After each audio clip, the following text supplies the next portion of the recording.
Good evening everyone, स्वागत है आप सभी का अभी के इस लाइव सेशन में। और आप देख सकते हो कि व्यापम ने एडीओ का मॉडल आंसर जारी कर दिया है और ये जो पीडीएफ है आपको टेलीग्राम में हमारे मोबाइल एप्लीकेशन में आपको मिल जाएगा। और एडीओ को एग्जाम तो दिला ही होगे, ठीक है। तो देखते हैं व्यापम ने किस तरह के आंसर लिए हैं, उस हिसाब से जो है दावा पत्ती भी किया जा सकता है ना। चलो तो शुरू करते हैं। पहला और दूसरा क्वेश्चन तो आप भी जान रहे हो कि आपके साथ क्या हुआ था। पहला और दूसरा क्वेश्चन को फाड़ के ले लिया गया था। तो तीसरे से शुरू करते हैं। वैसे ये सेट ए है, ठीक है, सेट नंबर ए है। और सेट नंबर ए का पहला क्वेश्चन का आंसर डी और दूसरे क्वेश्चन का आंसर बी लिया गया है। और उसके बाद जो है क्वेश्चन नंबर 3 है ना, इस तरफ से देखना पड़ेगा। क्वेश्चन नंबर 3 का जो आंसर है, ठीक है, क्वेश्चन नंबर 3 का जो आंसर है वो लिया गया था क्या, जो भी आप लिए होगे। देखो क्वेश्चन नंबर 3 ऑप्शन डी है ना। ऑप्शन डी कैसे बनाए थे हम इसको, तो इसको हमने सिर्फ किससे बना लिया था भाई, पहले का पहला आएगा है ना, rice research central rice research institute Cuttack, ठीक है। और पोटैटो तो शिमला, ठीक है। ऐसा नहीं है, आप जैसे ही आप इंडियन जियोग्राफी का मैपिंग आपको कराया जाता है तो हिमाचल प्रदेश में तो बताया ही जाता है इस चीज़ को। और उड़ीसा के मैपिंग में भी आपने इसको पढ़ा होगा और बहुत सारे जगह पे भी पढ़ा होगा, कृषि वाले टॉपिक में, है ना। कृषि वाले टॉपिक में सब पढ़ चुके हो आप, ठीक है। इसके अलावा Indian spice research institute Calicut और सेंट्रल इंस्टीट्यूट फॉर कॉटन ये नागपुर। तो इस तरह से इसका आंसर, जो कि इसमें तो कोई दिक्कत नहीं होगा मेरे ख्याल से। चलो जिस भी क्वेश्चन में दिक्कत होगा आप लोग बताइएगा, है ना, इसमें तो किसी को कोई दिक्कत नहीं होगा। नेक्स्ट क्वेश्चन यहाँ पर दिया गया था, दी गई सूची में लौह अयस्क के प्रकार पहचानिए। ये क्वेश्चन आया हुआ था। अब आपको क्लास में लोहा भी पढ़ाया गया है, कोयला भी पढ़ाया गया है, ठीक है। लेकिन यहाँ पर एंथ्रेसाइट, बिटुमिनस, लिग्नाइट ये सब पढ़ के लग रहा होगा कि हाँ, अगर मतलब बहुत सारे लोगों से ये गलती हुआ है वैसे एग्जाम में कि लोहा के ये क्वेश्चन को हम ध्यान से पढ़े नहीं और इस तरफ क्या है कुछ भी आंसर हम मारकर आ गए, ठीक है। तो इसका आंसर जो है व्यापम ने किसको लिया है भाई, तो क्वेश्चन नंबर 4 का आंसर व्यापम ने लिया है सी को। केवल एक और सी सही है, क्योंकि देखो एंथ्रेसाइट, बिटुमिनस, लिग्नाइट और पीट ये कोयले के प्रकार होते हैं। तो मेरे ख्याल से इसमें कोई डाउट नहीं है ना, व्यापम ने इसको बिल्कुल सही लिया है। चलो देखते हैं किसी क्वेश्चन में का डाउट होगा तो। विलोपित तो खैर बहुत सारा लग रहा था, लेकिन क्वेश्चन विलोपित नहीं किया है व्यापम ने किसी को भी, है ना। एक भी आंसर विलोपित नहीं किया है इस बार, तो मजा ही आ गया बिल्कुल, ठीक है। चलो डफला और मिस्मी जनजातियां, ठीक है, डफला और मिस्मी जनजातियां ये कहाँ पाई जाती है तो आप जानते हो, डफला और मिस्मी, ठीक है। अबोर, डफला, मिस्मी ये सब मैंने आपको पढ़ाया है, असम हिमालय याद करो, ठीक है, भूगोल में। हिमालय जब आप पढ़ते हो ना, हिमालय तब उसमें पढ़ाया जाता है उसमें, ठीक है। चलो आगे क्वेश्चन नंबर 6, ये रहा कारण, सॉरी पहले कथन। मेगास्थनीज ने अपने इंडिका में भारत में दास प्रथा का उल्लेख नहीं किया है और तत्कालीन समय में भारत में दास प्रथा का प्रचलन नहीं था। तो छठवा का आंसर सी लिया गया है और सी का मतलब है पहला सही है और दूसरा गलत है, ठीक है। तो पहला सही है, कथन सही है कि उसने उल्लेख नहीं किया, तत्कालीन समय में दास प्रथा का प्रचलन नहीं था, ये गलत है क्योंकि उस समय दास प्रथा का प्रचलन था, ठीक है। तो इसका आंसर व्यापम ने किसको लिया है भाई, ऑप्शन सी, ठीक है। नेक्स्ट 7वां क्वेश्चन, गांधी जी द्वारा लॉर्ड इरविन के 1931 में प्रस्तुत 11 सूत्री मांगों में क्या शामिल था, इसमें से आपका क्या शामिल था। तो 7वां क्वेश्चन का आंसर जो है वो है ऑप्शन बी, ए, बी और सी, ए और बी और सी। तो ये क्वेश्चन भी बनाने में आपको ज्यादा दिक्कत नहीं हुआ होगा। नमक कानून का उल्लंघन, राजनीतिक बंदियों की रिहाई और रुपए और स्टर्लिंग के विनिमय दर में परिवर्तन, ये आप पढ़े नहीं होंगे। उन्होंने भू राजस्व में 50% की कमी मांगी थी, ठीक है। भू राजस्व में कितना बोला था उन्होंने, 50% बोला था, इसीलिए ये गलत हो जाता है। हालांकि ये चीज जो है ना 11 सूत्री मांगे जो पढ़ा होगा वही बना सकता है इसको, कि 30% की कमी बोला था उन्होंने कि 50% की कमी बोला था। तो ये क्वेश्चन थोड़ा डीप भी था, ऐसा नहीं है ना, ये क्वेश्चन थोड़ा डीप भी था, ठीक है। लेकिन ऐसा कोई ऑप्शन नहीं था जिसमें 4 चुनना हो, तो सीधी सी बात है कोई ना कोई एक तो गलत करना ही था। नेक्स्ट, बहुत सारे लोगों से ये भी गलत हुआ। चलो ये वाला क्वेश्चन देख लो भाई, 8वां है ना, 8वां जो है पंचवर्षीय योजना से संबंधित था, ठीक है। और इसका आंसर बहुत ही आसान तरीके से आप लोगों ने लगा लिया होगा, क्योंकि दूसरे पंचवर्षीय योजना में ही उद्योग एवं खनिज पर आधारित उद्योग पर ज्यादातर फोकस किया गया था, तो उसी से ये क्वेश्चन बन जाता है, ठीक है, उद्योग पर। 5वें पंचवर्षीय योजना में गरीबी उन्मूलन, ठीक है। 6वें पंचवर्षीय योजना में, सॉरी 9वें, 6वां तो पूछा ही नहीं है, 9वें पंचवर्षीय योजना में कृषि एवं ग्रामीण विकास, और 12वें पंचवर्षीय योजना में तीव्र धारणीय एवं अधिक समावेशी विकास। तो चौथा 1 2 3 ये आंसर लिया गया था इसमें, ठीक है। हाँ, कट ऑफ कितना जा सकता है ये भी जानना है आप सभी को, ठीक है, ठीक है। तो इसका आंसर क्या लिया गया भाई, इसका आंसर आएगा ऑप्शन बी। तो इसमें भी कोई डाउट है ही नहीं। समस्त विश्व को भारतीय ज्ञान विज्ञान की प्रमुख देन है, तो भारतीय ज्ञान विज्ञान ने शून्य का प्रयोग, ठीक है, और दशमलव पद्धति दोनों दिया है, इसलिए इसका आंसर ए और बी होगा, इसमें भी कोई डाउट नहीं है, ठीक है। कुछ लोग गलत किए, कुछ लोग सही किए। नेक्स्ट, प्रारंभ से अंत की ओर संविधान में आर्टिकल के हिसाब से जमाना है, तो ये बहुत ही आसान था, ठीक है, इसमें भी ज्यादा दिक्कत वाली तो बात नहीं थी, ठीक है। 6वां आंसर आएगा इसका, क्योंकि अस्पृश्यता का अंत है ना, छुआछूत का अंत, ये आर्टिकल किसमें है भाई, 17 में, उपाधि होगा 18 में है, 14 15 16 17 18, तो यहीं से चालू होगा। मानव के दुर्व्यापार और बालात श्रम का निषेध है ना, या आर्टिकल 23-24 में है, 23 में, क्योंकि शोषण, महिलाओं और बच्चों का शोषण के विरुद्ध अधिकार जो है आर्टिकल 23-24 में है। 23 में मानव दुर्व्यापार के बारे में बताया गया है। तो सी के बाद कुछ दशाओं में गिरफ्तारी और निरोध से संरक्षण, ये आर्टिकल 20 में है। तो 17 के बाद 20 के बाद 23, और कारखानों आदि में बालकों के नियोजन पर प्रतिषेध जो लगाता है वो आर्टिकल 24 लगाता है ना। तो सीधी सी बात है 17 20 23 24 इस तरह से इसका आंसर लेना था, CDBA। तो इसमें भी कोई डाउट नहीं था। चलो, भारत में सितंबर 2023 में महारत्न कंपनियों की संख्या कितनी हो गई? तो भारत में सितंबर 2023 में महारत्न कंपनियों की संख्या हो गई थी 13। तो इसमें भी कोई डाउट नहीं था, ये करंट का क्वेश्चन था, ठीक है। ये क्या था भाई? करंट का क्वेश्चन, ठीक। यदि उपराष्ट्रपति का पद कार्यकाल पूर्ण होने से पहले रिक्त हो जाता है, तब उपराष्ट्रपति के रूप में अगले व्यक्ति के लिए चुनाव हो जाना चाहिए। तो आप जानते हो इसका ऐसा कोई उल्लेख नहीं है कि कब तक हो जाना चाहिए। अगर आप संविधान अच्छे से पढ़े हो, उपराष्ट्रपति का टॉपिक भी आपको पढ़ाया गया, ऐसा तो नहीं है नहीं पढ़ाया गया। तो वहां पर एक पॉइंट पर फोकस किया जाता है कि यथाशीघ्र चुनाव हो जाना चाहिए, ठीक है। क्या फोकस किया जाता है भाई? यथाशीघ्र चुनाव हो जाना चाहिए, ठीक है। तो इसका आंसर वही होगा। बहुत सारे लोग इसका आंसर ए बोल रहे थे, बहुत सारे लोग बी भी बोल रहे थे, बहुत सारे लोग सी भी बोल रहे थे, ठीक है। लेकिन ये कितने लोगों का गलत हुआ भाई, जरा बताओ तो, हैंड रेस करके जल्दी बताओ, हैंड रेस करके कितने लोगों का गलत हुआ?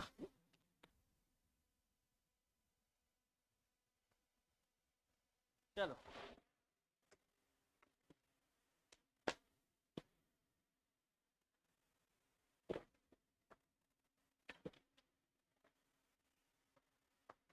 बहुत सारे लोगों को गलत हो गया। अब ऐसा मत बोल देना भाई ये नहीं पढ़ाया गया आप लोगों को, है ना। पढ़ाया गया, बिल्कुल पढ़ाया गया। क्वेश्चन नंबर 12 हो गया, आगे बढ़ेंगे। क्वेश्चन नंबर 13, ठीक है। क्वेश्चन नंबर 13, कौन कौन से कथन सेवा क्षेत्र के लिए सत्य है? तो भारतीय अर्थव्यवस्था में इसका योगदान आधे से अधिक है, बिल्कुल।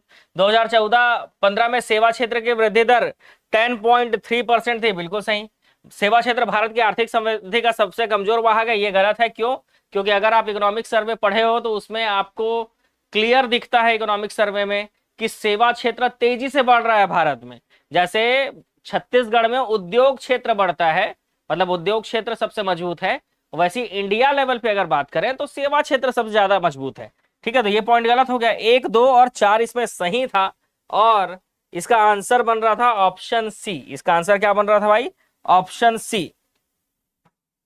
ठीक है, नेक्स्ट क्वेश्चन। शिव के अवतार के रूप में प्रसिद्ध तथा पाशुपत महेश्वर संप्रदाय के संस्थापक कौन थे? तो ये थे लकुलिश। ठीक है, ये कौन थे भाई? Lakulish. Next question, question number 15। Bharat के प्रमुख पर्यावरणविद की पहचान कीजिए। भारत के प्रमुख पर्यावरणविद की पहचान कीजिए।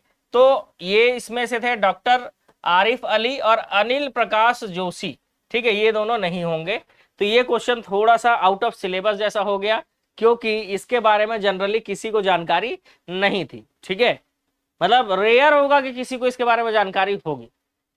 ठीक है, क्योंकि जनरली हम लोग पर्यावरणविद कहाँ पढ़ते हैं, है ना। तो इसके बारे में जानकारी नहीं थी। ये एक ऐसा क्वेश्चन था जिसको आप छोड़ सकते थे। अगर आप इसको तुक्का मारे होगे तो फिर अगर सही हो गया होगा तो अच्छी बात है, नहीं हुआ होगा तो फिर आप जान रहे हो क्या होना है अगर सही नहीं हुआ तो। मड़वा ताप विद्युत स्टेशन छत्तीसगढ़ के किस जिले में स्थित है? तो ये आपको जो है कई बार पढ़ाया गया था और लास्ट डे भी मैंने पढ़ाया था, जांजगीर चांपा। अच्छा, एक चीज और बता दूं, आबकारी आरक्षक का लास्ट डेट आ चुका है फॉर्म भरने का। फिर से बता देता हूं, उसमें फिजिकल नहीं है। जिन लोग इस डाउट में है कि सर फिजिकल होगा क्या उसमें, तो फिजिकल नहीं है। 27 जून लास्ट डेट है, फॉर्म भर लेना भाई। लड़की लोगों का सिर्फ हाइट नापा जाएगा, आप किसी भी कैटेगरी से हो। 5 फीट की अगर आपकी हाइट है तो आपका आबकारी आरक्षक फॉर्म भर सकते हो बिल्कुल। और लड़के लोगों का सीना भी नापेंगे, है ना भाई, लड़की लोगों का नहीं, लड़की लोगों का सिर्फ हाइट। 2011 की जनगणना के अनुसार छत्तीसगढ़ में ग्रामीण और शहरी परिवार का प्रतिशत कितना है? तो ये जो आंकड़ा है 77.26 और 22.74, ये ऑलमोस्ट उसके पास का आंकड़ा है, इसीलिए इसी को आंसर लिया है व्यापम ने भी। और ऐसा उम्मीद भी था कि व्यापम इसी को ही आंसर लेगा।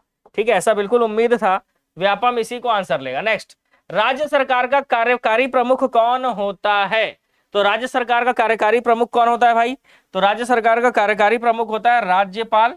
ठीक है, तो ये जो है कार्यकारी प्रमुख, संवैधानिक प्रमुख जो है वो कौन होता है भाई? राज्यपाल होता है। और अगर इसी में पूछ लेता है कि वास्तविक प्रमुख कौन होता है, तो हम क्या लेते हैं आंसर? मुख्यमंत्री, है ना। तो ये इसको भी याद रखना। वैसे पढ़ाया गया है, ऐसा चीज नहीं है। अभी लास्ट टाइम भी मैंने क्वेश्चन कराया तो उसमें भी मैंने बताया था केंद्र का कार्यकारी प्रमुख का क्वेश्चन आया हुआ था, तो हमने राष्ट्रपति लिया। उसी में मैंने आपको ये भी बताया कि राज्य का कार्यकारी प्रमुख राज्यपाल होता है करके। ठीक है, उसमें एक स्टूडेंट का कमेंट भी आया है कि सर आप गलत बता रहे हैं, कार्यकारी प्रमुख तो मुख्यमंत्री होगा, मतलब प्रधानमंत्री होगा ऐसा करके, है ना। पर ऐसा नहीं है भाई, है ना। कार्यकारी प्रमुख जो होता है, संवैधानिक प्रमुख और कार्यपालिका का जो प्रमुख होता है वो राष्ट्रपति होता है केंद्र में, और राज्य में राज्यपाल होता है। ठीक है, चलो आगे बढ़े। कालक्रम की दृष्टि से बस्तर में हुए आदिवासी विद्रोह का क्रम, ये तो बहुत ही आसान है, इससे आसान क्या ही हो सकता था। ठीक है, सीधा आंसर था CDABE, है ना। सी भोपाल पट्टनम का विद्रोह 1795, डी मेरिया विद्रोह 1842, मुरिया विद्रोह CDA, लिंगागिरी 1856, कोई विद्रोह 1859, मुड़िया 1876। तो ये डेट के आधार पर है, मैंने आपको उंगली में याद कराया था, जहां तक आपको याद होगा जनजाति वाले में, कि ऐसे करके याद कर लो भाई। हलबा भोपालपट्टनम, ठीक है, हलबा भोपालपट्टनम,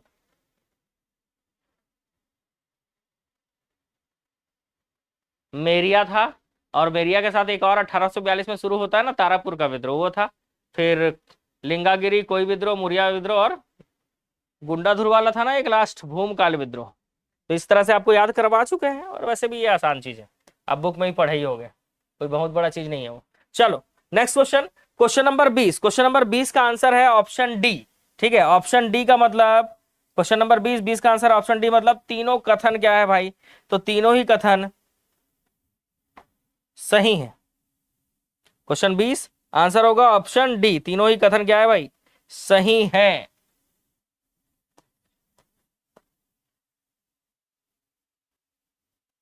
2024-25 में कृषि संबंध क्षेत्र की भागीदारी 20%, 11-12 में सकल घरेलू राज्य उत्पाद में कृषि क्षेत्र की हिस्सेदारी 18.10% थी। छत्तीसगढ़ में सेवा क्षेत्र की हिस्सेदारी सकल राज्य उत्पादन में विगत वर्षों में निरंतर बढ़ रही है। तो बिल्कुल छत्तीसगढ़ में उद्योग क्षेत्र मजबूत है लेकिन सेवा क्षेत्र बढ़ रहा है निरंतर। ठीक है, तो तीनों ही कथन इसमें सही है। ठीक है, अगर आपको कोई डाउट होगा तो आप बिल्कुल दावा आपत्ति कर सकते हो। ठीक है, किसी को कोई डाउट लग रहा है तो बताओ। नेक्स्ट, वानिकी विभाग की प्रमुख योजनाएं और योजनाओं को ऐसे मिलाना था भाई। तो इसको भी लगभग लोगों ने बना ही लिया था। क्यों बना लिया था भाई? क्योंकि ये क्वेश्चन आसान था। कैसे आसान था? तो इसमें एक पॉइंट मिलाना था, वो ये था कि अगर पर्यावरण बांस वनों का सुधार करना है, अगर बांस वनों का सुधार करना है तो सीधी सी बात है बांस वनों का सुधार बिगड़े बांस वनों के सुधार से ही जुड़ा होगा। तो ये कॉमन सेंस का क्वेश्चन था मेरे ख्याल से, इसमें ज्यादा दिमाग लगाने वाली बात नहीं थी। ठीक है, बाकी पहले का चौथा था पर्यावरण वानिकी का, है ना। पहले क्वेश्चन का आंसर क्या था भाई? चौथा आता। इसके अलावा दूसरे का पहला, तीसरे का दूसरा, तो हरिहर छत्तीसगढ़ रोपण, तीसरे का दूसरा रायपुर दुर्ग कोरबा जिलों में नहीं भी पता था। तो एक पॉइंट ऐसा था जिससे इसका पूरा आंसर बन गया था, है ना। इसके अलावा बिगड़े वनों का सुधार, ऑप्शन डी। डी का क्या आ गया भाई? तो डी का आ गया आपका तीसरा, कम भंडार जड़ भंडार वाले एवं रिक्त स्थानों पर वृक्षारोपण किया जाना। तो ये डी ऑप्शन से भी मिला सकते थे आप, है ना। दूसरे और चौथे ऑप्शन से आपने भी मिलाया होगा। ठीक है, और सही भी किया होगा, ऐसा नहीं है कि सही नहीं हुआ होगा। ठीक है, ऐसा नहीं है कि सही नहीं हुआ होगा। चलो नेक्स्ट क्वेश्चन की ओर चलते हैं। बस्तर जिले की 3 प्रमुख नदियां, बड़ा ही आसान क्वेश्चन था। 3 प्रमुख नदियां, व्यापम ने भी इसका आंसर वही लिया है जो आप आंसर मार के आए हो, इंद्रावती, मार्कंडी और नारंगी। ठीक है, इंद्रावती, मार्कंडी और नारंगी। ठीक है, ऑप्शन सी।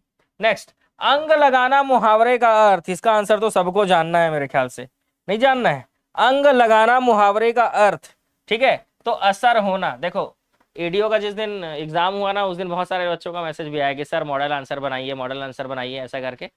लेकिन मेरे को ऐसा लगा कि मॉडल आंसर जो बनाना है, ठीक है, मॉडल आंसर के लिए थोड़ा वेट कर लेना चाहिए। क्यों? क्योंकि एक आध सप्ताह, 7-8 दिन, 8-10 दिन में व्यापम मॉडल आंसर दे ही देता है।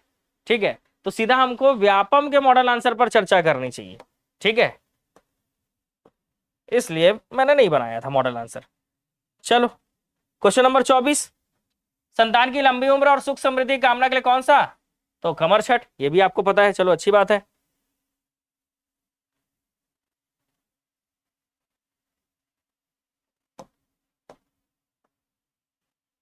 क्वेश्चन नंबर 25, ये बहुत सारे लोगों का गलत हुआ होगा क्योंकि क्वेश्चन नंबर 25 का आंसर व्यापम ने लिया है सी। ठीक है, और सी बोलता है पहले का चौथा। पाशीपद्रक और कुरपद्रक गांव देने का अभिलेख दिया, अभिलेख के बारे में है बूढ़ी खार में, है ना। किसमें भाई? बूढ़ी खार में। जुआ प्रसंग का दुर्लभ पुरावेश मल्हार। गोलकी मठ की स्थापना रतनपुर और चंद्रादित्य समुद्र का निर्माण बारसो। तो जितने लोग इसका आंसर बी मार के आए हो, गलत हो गया भाई। आंसर इसका है ऑप्शन सी। ठीक है, आंसर क्या है भाई इसका? Option C. Question number 25 option C. चलो 26वां नंबर का क्वेश्चन, ये बड़ा ही आसान था। इसका ऑप्शन था ऑप्शन ए, मतलब पहले का दूसरा, कैलाश गुफा मतलब स्टेलेक्टाइट ऊपर वाला। बी, दूसरे का तीसरा मतलब कुटुम्बसर गुफा में अंधी मछलियां पाई जाती। यही एक ऑप्शन था जो मैच करने पर आंसर सही हो गया था, है ना। तीसरे का पहला सिंगनपुर गुफा मैक्सिकन, और ये तो पढ़े ही थे, ऐसा नहीं है। ठीक है, ये आप देखना हिस्ट्री का पहला जो ऑब्जेक्टिव मैंने कराया ना, खतरनाक वाला क्वेश्चन, उसमें मैंने इसको कराया है। और जोगीमारा की गुफा पक्षी एवं मानव पेंटिंग। ठीक है, चलो आगे बढ़ते हैं, अगला क्वेश्चन की ओर चलते हैं। Next question, question number 27। Question number 27 का आंसर लिया है व्यापम ने सी। दोनों सही है पर व्याख्या नहीं करता भाई। भेजी, कोतापल्ली और फोतकेल के जनजाति लोग कुई कहे जाते हैं, ये सही है। कौन जनजाति की बोली को भी कुई कहा जाता है, ये भी सही है। लेकिन दोनों स्पष्ट व्याख्या नहीं करते हैं, इसलिए आंसर आएगा ऑप्शन सी। ठीक है, दोनों स्पष्ट व्याख्या नहीं करता, कारण कथन की स्पष्ट व्याख्या नहीं करता, इसलिए आंसर आएगा ऑप्शन सी। इनमें से कौन सी जनजाति छत्तीसगढ़ की नहीं है? तो अगरिया, बैगा, कमार आप सभी पढ़ते हो, ये आसान क्वेश्चन था, आप सभी इसका आंसर सही बनाए होगे। Option D. 36 दक्षिण कौशल का चाणक्य, ये जानने का बहुत जरूरी था सबको, सबको जानना था कि दक्षिण कौशल का चाणक्य किसे कहा जाता है। और बहुत सारे लोग बहुत सारा आंसर मार के आए हो, जो मन पाया बस रगड़ दिए। ये एक ऐसा क्वेश्चन था जिसको छोड़ देना था, क्योंकि इसके बारे में पता तो नहीं है, किसी को नहीं है पता इसके बारे में, व्यापम ही बताएगा भाई। तो व्यापम ने आंसर ले लिया है, चाणक्य कहा जाता था साधारण को। ठीक है, सोचो कितने लोग गलत किए इसको, है ना भाई। तो ये गलत करने वाला क्वेश्चन तो मतलब इसको ऐसे क्वेश्चन जो नहीं पता है, बिल्कुल नहीं जानते हो, उसको छोड़ देना होता है। कई बार समझाया हूं मैं आप सभी को। चलो ये बड़ा ही आसान था ये क्वेश्चन, क्योंकि इसमें इंडस्ट्रियल एरिया के बारे में था और उद्योग वाले टॉपिक में ये सारी चीजें आपके कवर हो ही जाती हैं, लगभग कवर हो ही जाती है पूरी। जैसे Birkoni industrial area Mahasamund mapping में पढ़े ही हो, है ना, कहीं भी पढ़े हो, मैपिंग में पढ़ाया जाता है आपको, ऐसा नहीं है, या उद्योग टॉपिक में भी पढ़े होते हो। बोरई क्षेत्र ये बृहद औद्योगिक क्षेत्र है, ठीक है, वो दुर्ग में है। मगरलोड धमतरी में है। तो बस ये फ्रेजरपुर बच गया बस्तर का, ये नहीं भी पढ़े थे तो 3 जब मैच हो गया तो चौथा मैच नहीं होगा। ठीक है, क्वेश्चन नंबर 30, क्वेश्चन नंबर 30 का आंसर था ऑप्शन बी। ठीक है, मतलब ये तो आपसे गलत नहीं हुआ होगा। चलो ये कोड से याद रखना होता है ये सब चीज को, है ना भाई, कोड से याद रखना होता है ये सब चीज को। तो सबसे पहले आपको कोड याद है, राज्यपालों का मैंने कोड आपको याद कराया है, ABCDE, नरसिम्हन, शेखर दत्त, बलराम दास टंडन, आनंदीबेन पटेल, अनसुईया उइके। यहाँ पर ना मेन चीज ये है ना कि डी और ई को देख के समझ में आ रहा है कि पटेल के बाद ही उइके को बनाया गया था। और पटेल को कब बनाया गया था, जब बलराम दास टंडन जी का निधन हो गया था। तो वहां से क्लियर समझ में आ रहा है कि CDE तो सामने ही सही है बिल्कुल। ठीक है, और नरसिम्हन, शेखर दत्त, ये बस आपको याद रखना था, ये कोड से ही याद होता है। विधायिका वाला अभी अभी मैंने वीडियो बनाया है ना, विधायिका वाला पिछले साल भी पढ़ाया था, ऐसा नहीं है, पिछले साल भी विधायिका के टॉपिक में इसका कोड आपको बताया ही था। और इस साल जितने लोग चेंज हुए हैं उसका भी कोड मैंने बदल कर बता दिया है। तो लास्ट टॉपिक देखना आप, है ना, कुछ दिन पहले ही मैंने विधायिका का टॉपिक कराया है, उसमें राज्यपाल ही नहीं, मुख्यमंत्रियों का क्रम, गृह मंत्रियों का क्रम, विधानसभा अध्यक्षों का क्रम, उपाध्यक्षों का क्रम, सबका कोड बताया है ना, सबको कोड वहां से नोट कर लीजिएगा। ठीक है, नेक्स्ट, प्रवृत्ति के आधार पर छत्तीसगढ़ साहित्य परंपरा को छत्तीसगढ़ साहित्य परंपरा को नरेंद्र देव वर्मा ने कितने कालखंडों में बांटा है। तो आंसर आएगा ऑप्शन सी, 3 कालखंडों में बांटा है। कितना कालखंडों में बांटा है भाई, 3 कालखंडों में बांटा है। Next question,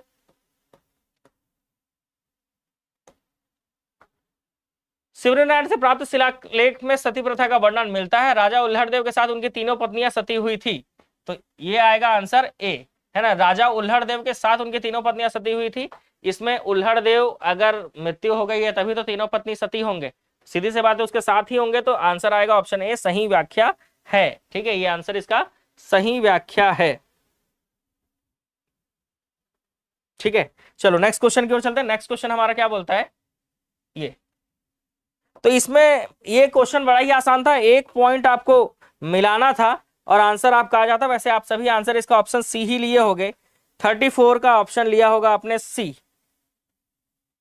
question number 34 option C, किससे भाई, तो सितार वादक विमलेंद्र मुखर्जी।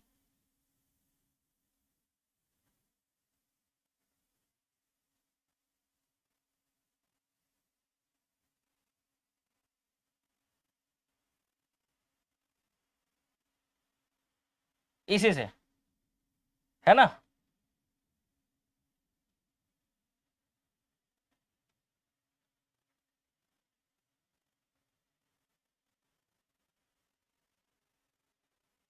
राजा भूपदेव सिंह तबला वादक, डी पहले आएगा। विमलेंद्र मुखर्जी सितार वादक, ए आएगा उसके बाद। फिर लक्ष्मण सिंह पखावज और कमल नारायण तबला वादक, सॉरी मृदंग, तबला हो चुका। तो इसका एक ही पॉइंट था जो हमको याद रहता है, वो विमलेंद्र मुखर्जी का सितार वादक, उसी से ये क्वेश्चन बन गया था। वैसे बाकी याद नहीं भी होगा तो अब याद कर लेना, क्योंकि व्यापम अब इतना डीप तो जा ही रहा है भाई। चलो, त्योहारों का क्रम है ना। त्योहारों का क्रम ABCDE, बहुत ही आसान था। रामनवमी, अगती, रथ यात्रा, कजरी और पोला। तो त्योहारों का क्रम बहुत ही आसान था। 35 का आंसर हो गया ए। ठीक है, ABCDE। कितने लोगों का गलत हो गया भाई ये?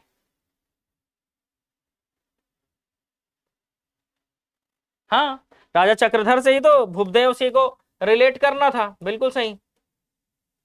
नेक्स्ट, ये भी आसान था। क्वेश्चन नंबर 36, ऑप्शन आएगा क्या? सी।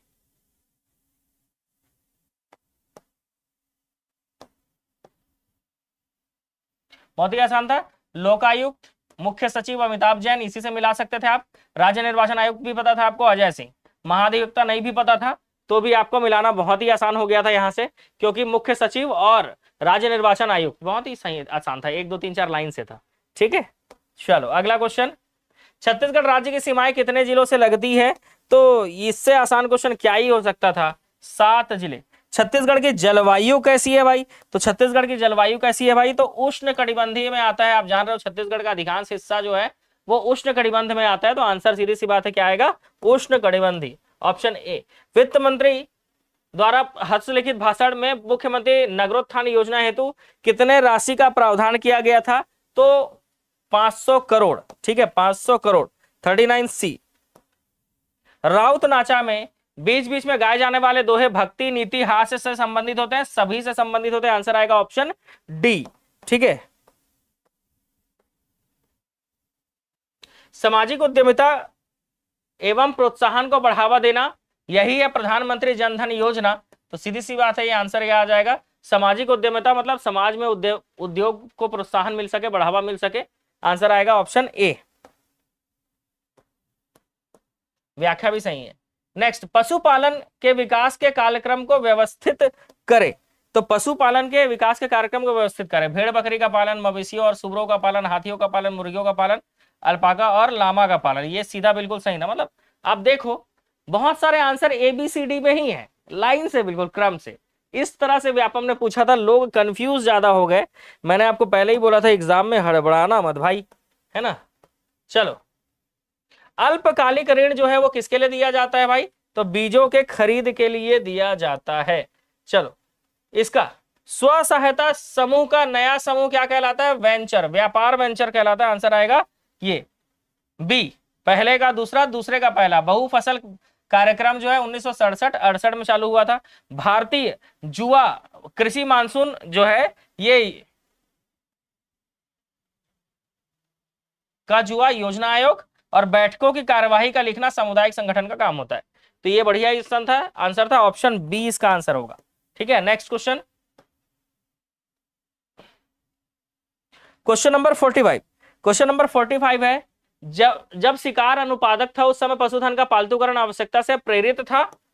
एक घरेलू पशु की वांछनीय विशेषताएं ये है कि वह पशुपालक के लिए उपयोगी हो, उसके साथ में रहने में सक्षम हो, स्वतंत्र रूप से प्रजनन कर सके तथा पालन पोषण में आसान हो। तो ये बिल्कुल ही सही था और स्पष्टीकरण भी सही था। जितने लोग भी आंसर ए मार के आओगे बिल्कुल सही। 46, 2021-22 तक सहकारी समितियों ने कुल संस्थागत कृषि ऋण का कितना प्रतिशत हिस्सा ऋण दिया? तो 13% हिस्सा ऋण दिया था भाई। कितना? 13%। 46 का सी। ठीक है, नेक्स्ट क्वेश्चन, हरित क्रांति हेतु ICR के वैज्ञानिकों ने किस गेहूं पर शोध किया था? तो इसको तो इतना बार पढ़ चुके थे, आपको ऑब्जेक्टिव में भी कराया था मैंने, है ना। मैक्सिकन। ठीक है, मैक्सिकन। कैसा गेहूं भाई? मैक्सिकन।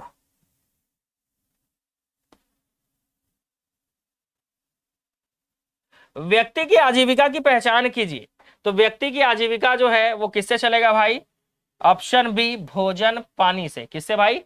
भोजन पानी से। आप लोग भी यही आंसर मार के आओगे, भोजन पानी। आजीविका मतलब क्या क्या चीज होना चाहिए? भोजन पानी होना चाहिए। ठीक है, नेक्स्ट, ग्रामीण बैंकों का कार्य समूह 1975 में निम्नलिखित की स्थापना की सिफारिश की थी। 1975 में क्षेत्रीय ग्रामीण बैंक की स्थापना की सिफारिश की गई थी। तो आंसर आएगा ऑप्शन ए। नेक्स्ट क्वेश्चन, स्वयं सहायता समूह के सदस्यों को ऋण के पुनर्भुगतान में देरी होने पर क्या करना पड़ता है भाई? तो ये होता है कि अगर पुनर्भुगतान में देरी हो रहा है तो ब्याज की दर का स्थिर रहना। ठीक है, ये आंसर लिया गया। ये बहुत सारे लोगों का गलत हुआ होगा। कितने लोगों का गलत हो गया भाई? ठीक से पढ़ने का टाइम नहीं था। वही है, आप लोग क्या किए ना, बताए देखो आंसर। अब आप देखो, जब अब देखो श्योरिटी भी लग रहा है कि नहीं बताओ। अभी व्यापम ने मॉडल आंसर जारी कर दिया तो एकदम श्योर लग रहा है ना, बिल्कुल हाँ यही आंसर होगा करके, है ना। उसके पहले हम मॉडल आंसर देखते हैं ना कहीं से कुछ भी, तो क्या होता है, श्योरिटी नहीं रहती है, बिल्कुल पता है। यही फर्क होता है। व्यापम का जब मॉडल आंसर आता है ना तो हमको सब लगता है कि हाँ यही होगा भाई आंसर ऐसा। बहुत सारे लोग उसको गलत कर दिए थे, ठीक है, बहुत सारे लोग सी डाले थे और व्यापम ने आंसर ले लिया है भाई ऑप्शन डी। ठीक है, तो अगर डाउट लग रहा है, अगर किसी भी क्वेश्चन में आपको डाउट लगे ना, तो आप उसका क्या कर सकते हो भाई, दावावती कर सकते हो ना। राष्ट्रीय ग्रामीण आजीविका मिशन का काम है गरीबी उन्मूलन परियोजना। आजीविका संपत्ति मानव पूंजी है। आजीविका के भेद्यता संदर्भ कीट और रोग महामारी, और आजीविका संस्थान सहकारिता के लिए होता है। तो ये हो गया आपका आंसर 2 1 4 3, ऑप्शन बी। इसका आंसर क्या होगा, ऑप्शन बी। लो भाई, वर्गीस कुरियन का संबंध, अब ये तो यार आप भी पढ़े होगे, और कौन नहीं पढ़ाया होगा, हर कोई पढ़ाया होगा इसको, हर कोई पढ़ा भी होगा, ऐसा है ना। हर कोई इसको पढ़ के ही गया होगा कि वर्गीस कुरियन का संबंध किससे है भाई। तो वर्गीस कुरियन का संबंध श्वेत क्रांति से है भाई, दुग्ध उत्पादन। ठीक है, लेकिन आप समझना, इसमें और टफ क्वेश्चन पूछता तो मजा आता, है ना। इस मॉडल आंसर में शायद ही चेंज होगा। ठीक है, एक बार देखना पड़ेगा दावा आपत्ति का समय दिया है कि नहीं व्यापम ने, देखते हैं भाई।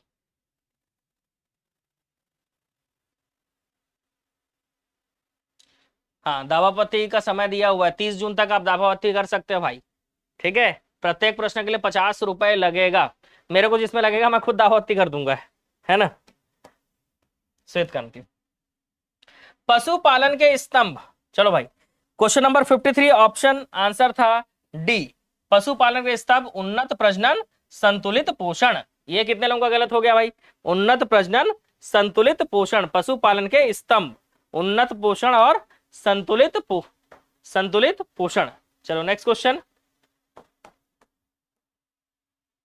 क्वेश्चन नंबर 54, जिला उद्योग केंद्र काम के बदले अनाज। अच्छा, ये जमाना था कि स्थापना वर्षों के आधार पर बढ़ते क्रम में जमाइए। तो इसका आंसर क्वेश्चन नंबर 54 का आंसर था बी, CAD, मतलब खादी ग्रामोद्योग आयोग, फिर जिला उद्योग केंद्र, उसके बाद रोजगार आश्वासन योजना,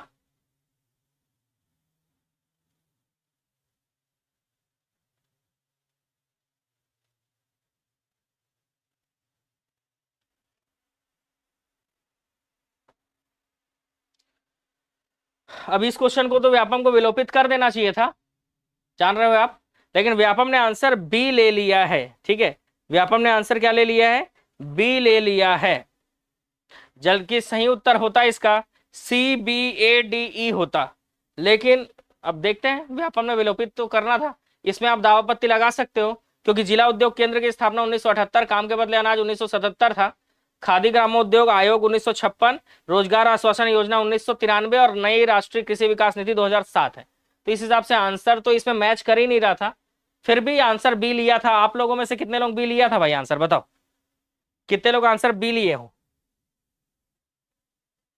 किसी का सही हुआ ये?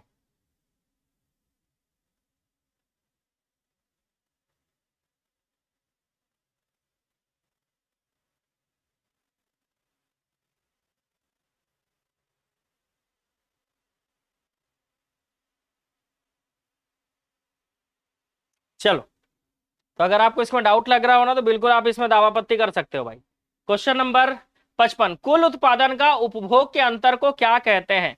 तो कुल उत्पादन का उपभोग के अंतर को कहा जाता है आर्थिक आधिक्य, है ना। उत्पादन तथा उपभोग के अंतर को आर्थिक आधिक्य कहा जाता है, ऑप्शन सी। निम्न पंचायत व्यवस्था में कौन सा त्रिस्तर पंचायत व्यवस्था का अंग नहीं है। तो त्रिस्तरीय पंचायत व्यवस्था का अंग कौन सा नहीं आएगा है इसमें? तो ग्राम सभा। ये सबका सही हो गया होगा। क्वेश्चन नंबर 57, क्वेश्चन नंबर 57 का आंसर है ऑप्शन डी, है ना, ऑप्शन डी। पहले तो डी ही आएगा, उसके बाद बी आएगा। तैयार जीडीपी तैयार करने के लिए कार्यवाहक समिति का गठन, उसके बाद ग्राम पंचायत द्वारा स्थिति विश्लेषण और संसाधन मानचित्रण, ठीक है। उसके बाद ई सामुदायिक आवश्यकताओं के आधार पर विकास गतिविधियों को प्राथमिकता देना। उसके बाद ए ग्राम सभा द्वारा जीपीडीपी को मंजूरी देना, जीपीडीपी है ना ये। उसके बाद सी जिला योजना समिति को अंतिम रूप से तैयार प्रस्तुत करना। तो ये सी ऑप्शन सबसे लास्ट में आएगा। और ऐसे 3 ऑप्शन थे, बहुत ही टफ क्वेश्चन था क्योंकि इन दोनों ऑप्शन में मैच करना था। तो ये वाला गलत हो जाता है और ये वाला सही हो जाता है। तो कितने लोगों का सही हुआ बताओ भाई। चलो ये तो बहुत ही आसान था। आर्टिकल अनुच्छेद 40 के आधार पर, ठीक है। क्वेश्चन नंबर 58, ठीक है, क्वेश्चन नंबर 58 जिसका आंसर होगा क्या? तो आंसर होगा ऑप्शन बी होगा इसका आंसर। बहुत ही आसान था। क्यों आसान था भाई? क्योंकि 73वां संशोधन अधिनियम जो है ये बलवंत राय मेहता समिति की रिपोर्ट पर हुआ था और 11वीं अनुसूची में पंचायतों के कार्यों का विषय है। तो सीधी सी बात है, पहला दूसरा का तो पहले ही डिसाइड हो गया था। अनुच्छेद 40 में ही नीति निर्देशक सिद्धांत जिन पर पंचायती व्यवस्था की संरचना पर आधारित है ये था, और लास्ट वाला लास्ट ही था, आर्टिकल 243 में था, पंचायत एवं लोकतांत्रिक विकेंद्रीकरण को संवैधानिक दर्जा। तो इस हिसाब से आंसर था इसका ऑप्शन बी, ठीक है। ये सही हुआ होगा आपका, ऐसा गलत नहीं हो सकता ये वैसे भी। नेक्स्ट क्वेश्चन, सामान्य प्रशासन समिति का काम क्या होता है? क्वेश्चन नंबर 59, क्वेश्चन नंबर 59 का आंसर था ए। बहुत ही आसान था, क्योंकि प्रशासन का काम होगा प्रशासनिक कार्यों का क्या प्रबंधन, नीति निर्माण, और वित्तीय मामलों का काम होगा वित्त और लेखा समिति के पास। तो ये देखकर ही समझ में आ रहा था, आसान था, है ना। और विकास समिति का काम था क्या? ग्रामीण विकास और गरीबी उन्मूलन कार्यक्रम, और स्वास्थ्य वाले का स्वास्थ्य से। तो ये तो कॉमन सेंस था, ये तो गलत नहीं हो सकता मेरे ख्याल से, है ना। इसको तो आप गलत नहीं किए होगे। नेक्स्ट क्वेश्चन, ऑप्शन ए है इसका आंसर, ठीक है। क्या है भाई? Option A, question number 59। Next question number 60, संविधान संशोधन अधिनियम 1992 के अनुसार पंचायत का कार्यकाल 5 वर्ष का जो होता है वो किसके आधार पर निर्धारित होता है? ये भी आसान क्वेश्चन था। पंचायत की पहली बैठक से, ठीक है। कब से भाई? पंचायत की पहली बैठक से। और पहली बैठक कब होती है? तो पहली बैठक तब होती है जब पहला सभा, ठीक है। पहली बैठक कब होती है भाई? जब पंचायत की पहली सभा को ही पहली बैठक आप समझ सकते हो। आंसर होगा ऑप्शन बी, ठीक है। चलो क्वेश्चन नंबर 61, उच्च से निम्नतम कर क्रम। ये भी बनाना बहुत आसान था। इसमें उन लोग कंफ्यूज होंगे जिन लोग ग्राम सभा को पहले सोच रहे होंगे और ग्राम सभा को पहले सोच रहे होंगे, ऑप्शन नहीं मिल रहा होगा, कंफ्यूज हो जा रहे होंगे। तो इसमें उच्च पूछा था तो जिला पंचायत सीधी सी बात है सबसे पहले आएगा। तो इसका आंसर सीधा था ऑप्शन ए, जिला पंचायत, उसके बाद जनपद पंचायत, फिर ग्राम पंचायत, फिर लास्ट में ग्राम सभा। तो ये भी आपका सही हुआ होगा, है ना। थोड़ी देर विचार किए होगे एग्जाम में बैठ के, फिर लगा होगा अरे क्वेश्चन ढंग से पढ़े नहीं थे इसीलिए गलत हो रहा था, फिर सही हो गया होगा। ऐसा तो नहीं है। 62 बी,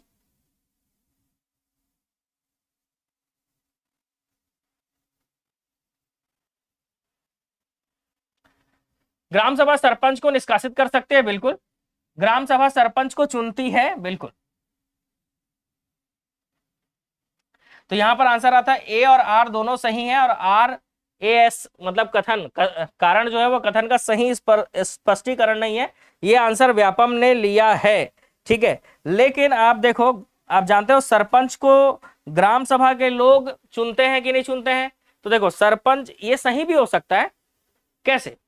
तो समझो, सरपंच का चुनाव होता है, आप जान रहे हो, तो ग्राम सभा सरपंच को चुनती है, तो ग्राम सभा के लोग चुनते होंगे, है ना। तो ग्राम सभा के लोग कैसे चुनेंगे? अपने मन से तो थोड़ी ना बोलेंगे, कैसे चुनेंगे? वोट डालकर ही चुनेंगे। तो सीधी सी बात है, ये भी कथन आपका सही हो रहा है, और व्यापम ने आंसर बी लिया है। और आप लोग बी लिए थे कि नहीं ये बताओ? मॉडल आंसर आएगा तब, है ना। नगर सेना का भी बता दूंगा मैं, मॉडल आंसर आएगा तब, ठीक है। मॉडल आंसर का आएगा तो कट ऑफ बता दूंगा कि क्या कट ऑफ जा सकता है। वैसे ये सब चीज में ज्यादा परेशान नहीं होना चाहिए। भारत में क्वेश्चन नंबर 63, भारत में जनपद पंचायत के संबंध में कौन सा कथन गलत है? तो आप लोग जो है याद रखना, जनपद पंचायत के सदस्य मतदाताओं द्वारा सीधे चुने जाते हैं। ठीक है, ये पॉइंट गलत है, ऐसा व्यापम ने लिया है। ठीक है, जनपद पंचायत के सदस्य मतदाताओं द्वारा सीधे चुने जाते हैं, लेकिन आप जानते हो जनपद पंचायत के सदस्य जो होते हैं, ठीक है, अगर यहाँ पर सदस्य की बात हो रही है, केवल सदस्य की बात हो रही है, ठीक है, तो ये पॉइंट आपका 63 का सी आंसर दिया है व्यापम ने, जो कि आपको गलत लग रहा होगा। बताओ भाई, आप लोग क्या आंसर मार के आए थे? 63 का बी लिए हो, और बाकी लोग? तो इसमें आप दावा पत्ती डाल सकते हो, है ना।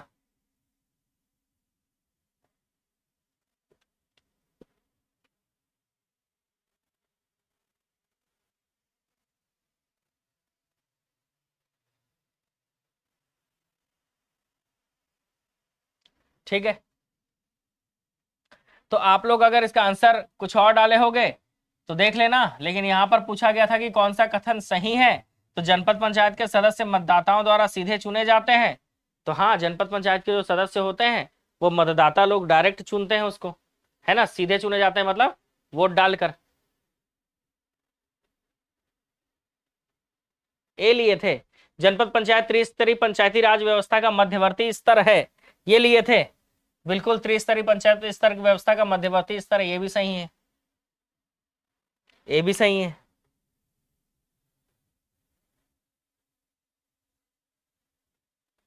सेट नंबर ए करवा रहा हूं मैं आप लोगों को, ठीक है, क्या करवा रहा हूं भाई? सेट नंबर ए करवा रहा हूं, क्योंकि मेरे पास यही क्वेश्चन पेपर है सेट नंबर ए का, तो जो सेट नंबर क्वेश्चन रहेगा वही तो करवाऊंगा भाई।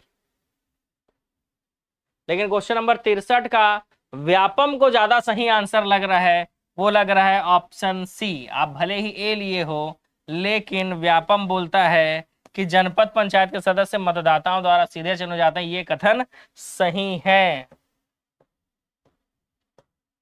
अब यहां से आपको कुछ कुछ गलत होना चालू हो जाएगा। ग्राम सभा के कार्य बताइए, है ना, ग्राम सभा के कार्य पर बताइए। 64 का आंसर आएगा गांव में योजनाओं का अनुमोदन करना, ये जिला परिषद के सदस्य को चुनना का काम तो होता नहीं है। ग्राम पंचायत के कार्यों की समीक्षा करना, वित्तीय रिपोर्ट की समीक्षा करना, तो इसका आंसर था 1, 3, 4, बहुत ही आसान क्वेश्चन था। ठीक है, ग्राम सभा के कार्य, इसमें छाटना बहुत आसान था क्योंकि वो जिला परिषद के सदस्यों को नहीं चुनते हैं। क्वेश्चन नंबर 65 देख लीजिए आंसर। क्वेश्चन नंबर 65 का आंसर आएगा ऑप्शन बी। ठीक है, क्वेश्चन नंबर 65 आंसर क्या आएगा भाई? Option B. ठीक है, क्वेश्चन नंबर 65 आंसर होगा ऑप्शन बी। भारत में पंचायती राज व्यवस्था के तहत ग्राम सभा का मुख्य कार्य क्या है? तो वार्षिक बजट और विकास योजनाओं की को मंजूरी देना। ठीक है, तो ये भी आपका सही हुआ होगा, ऐसा नहीं है कि गलत हो गया होगा, ये भी आपका सही हो गया होगा। क्वेश्चन नंबर 66, यदि एक पंचायत को भंग किया जाता है तो चुनाव प्रक्रिया कितने दिनों के अंतराल में आयोजित हो जाने होते हैं? तो ये भी बहुत ही आसान था आप सभी के लिए, इसका भी आंसर आप सही ही लिए होंगे, और विघटन की तारीख से 6 महीने के भीतर, तो ये भी आपका आंसर बिल्कुल सही हुआ होगा। नेक्स्ट, सरपंच अपना त्याग पत्र किसको देता है भाई? तो सरपंच अपना त्याग पत्र जो है वो पंचायत समिति के विकास अधिकारी को देता है। ठीक है, तो ऑप्शन ए इसका आंसर है।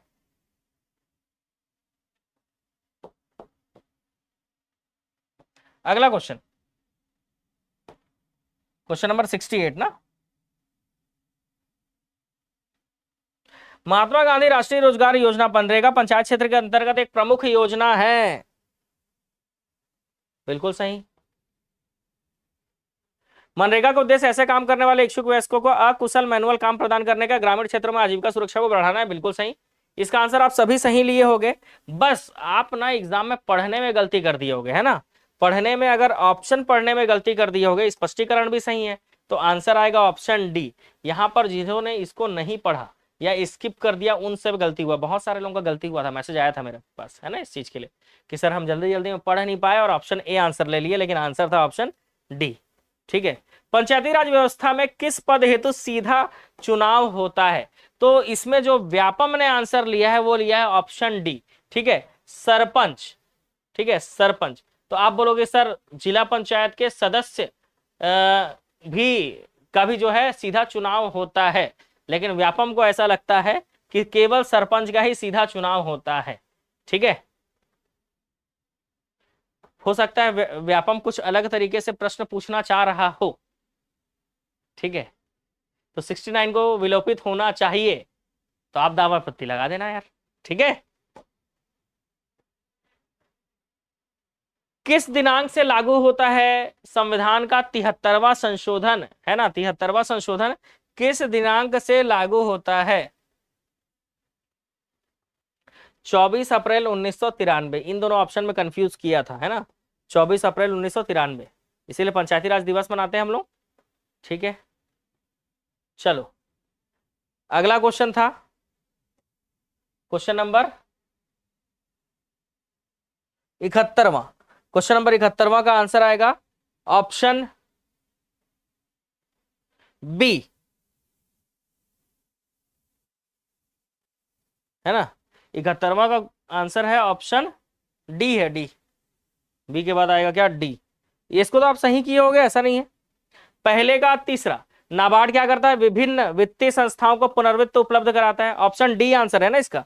और क्षेत्रीय ग्रामीण बैंक का काम है कृषि विकास के लिए ऋण उपलब्ध कराना, ठीक है। जिला केंद्रीय सहकारी बैंक जो है वो प्राथमिक कृषि सहकारी समिति को साख उपलब्ध कराता है, और राज्य सहकारी बैंक जो है राज्य स्तर पर संचालित एक शीर्ष वित्तीय संस्था। वैसे गलत नहीं हुआ होगा ये आंसर आपका, ऑप्शन डी आपने लिया होगा आंसर। क्या लिया होगा भाई, ऑप्शन डी। चलो नेक्स्ट क्वेश्चन, पीएम जनजाति आदिवासी न्याय महाअभियान, है ना, पीएम जनमन, इसको मैंने इकोनॉमिक सर्वे जब मैं पढ़ा रहा था तो मैं बोला था इसको पढ़ लेना भाई अच्छे से। इसमें राज्य में गठित उच्च समिति का अध्यक्ष कौन होता है? तो उच्च समिति का अध्यक्ष आप सभी मुख्य सचिव लेकर आए थे आंसर, है ना, ए लिए हो नहीं, ठीक है, इसका आंसर सी होगा, मुख्य सचिव, ठीक है, इसका आंसर क्या होगा, मुख्य सचिव।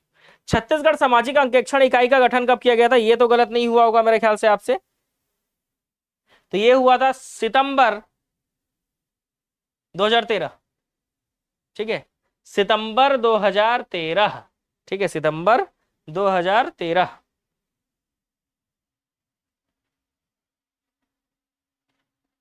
सितंबर 2013।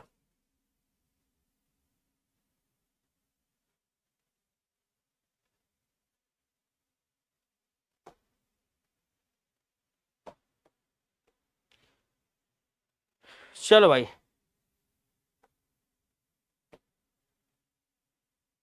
कालक्रम के अनुसार जब आना था 74 को, ठीक है, आंसर आएगा ऑप्शन सी। सबसे पहले था इसमें उज्ज्वला योजना, और सबसे लास्ट में था महतारी वंदन योजना, इसका आंसर आएगा ऑप्शन सी। चलो नेक्स्ट क्वेश्चन, पंचायतों के अंकेक्षण व्यवस्था किस प्रकार की जाती है? तो स्वतंत्र ऑडिट दल द्वारा, आंतरिक अंकेक्षण पंचायत संचालनालय द्वारा, तो इसका आंसर आएगा उपर्युक्त दोनों।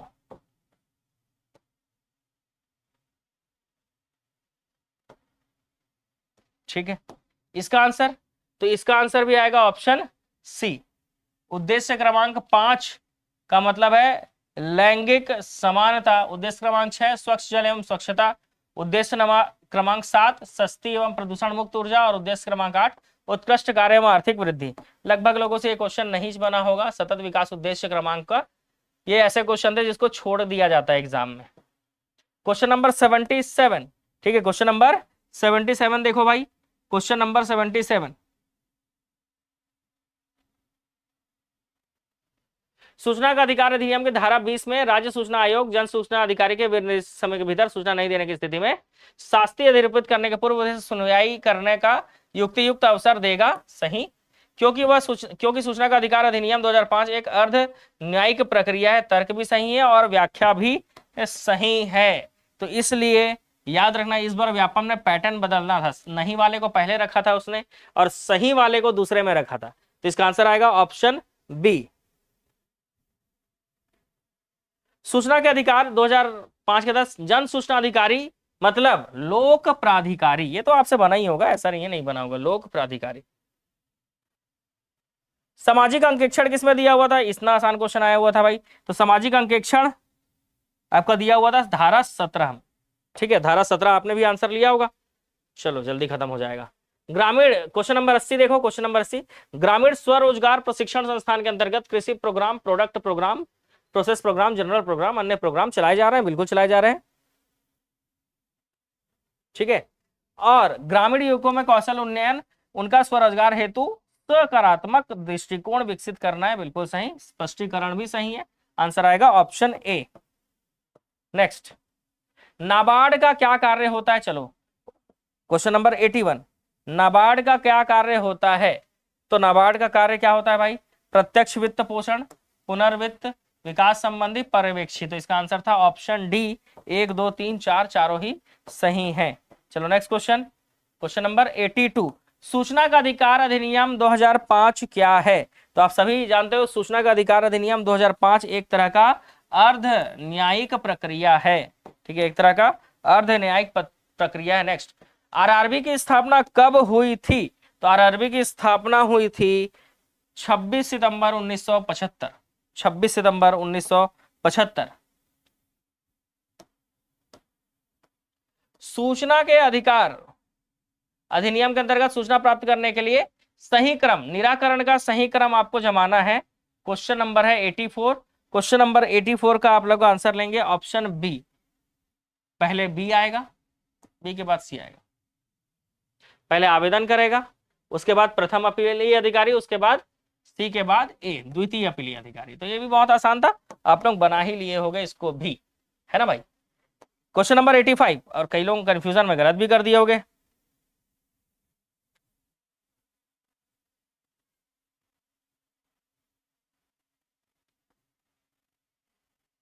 किस वित्तीय वर्ष में स्टार्टअप ग्रामीण एंटरप्रेन्योरशिप कार्यक्रम की शुरुआत की गई थी? 2016-17 में, 2016-17 में।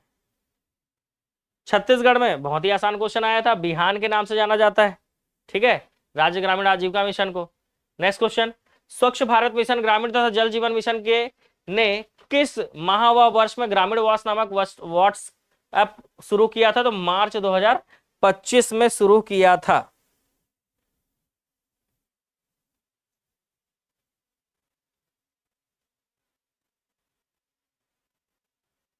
इसका भी बहुत आसान था।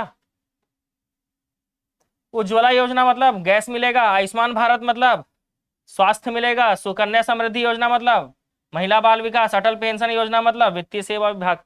1 2 3 4 बिल्कुल क्रम से था इसका आंसर। अभी भी देखो कितना आसान लग रहा होगा, नहीं? एग्जाम में हालत खराब हो गया था। चलो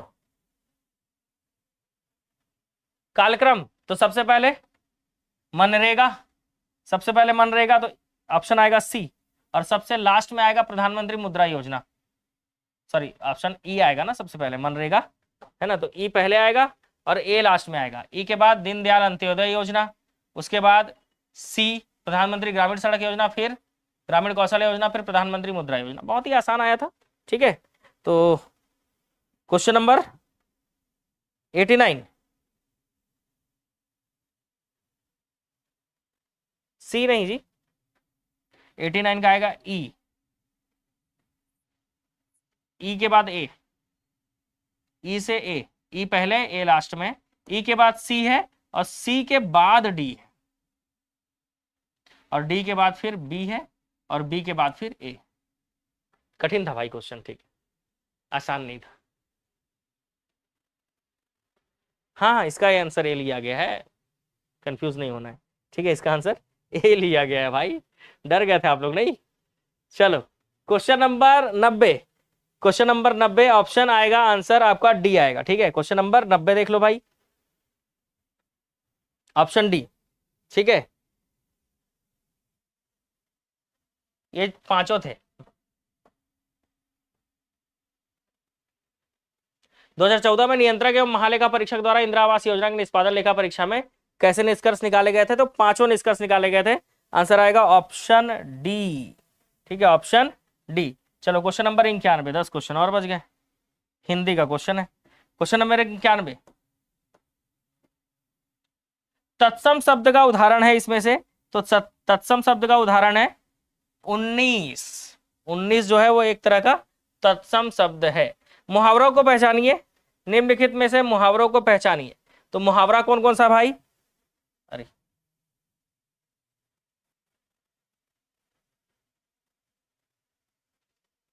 इस तरफ से यार, हिंदी का क्वेश्चन 91 इधर से, दोनों तरफ क्वेश्चन था इसमें, ठीक है। इसका आंसर उंगली है, इसको हटा देना। एक से अधिक प्रधान उपवाक्य रहते हैं, तो एक से अधिक प्रधान उपवाक्य रहते हैं, क्वेश्चन नंबर 91, आंसर है बी संयुक्त वाक्य में। क्वेश्चन नंबर 92, जवानी किसका उदाहरण है? तो जवानी जो उदाहरण है वो है भाववाचक संज्ञा, ठीक है, जवानी भाववाचक संज्ञा का उदाहरण है। नेक्स्ट क्वेश्चन 93 का आंसर आएगा ऑप्शन डी।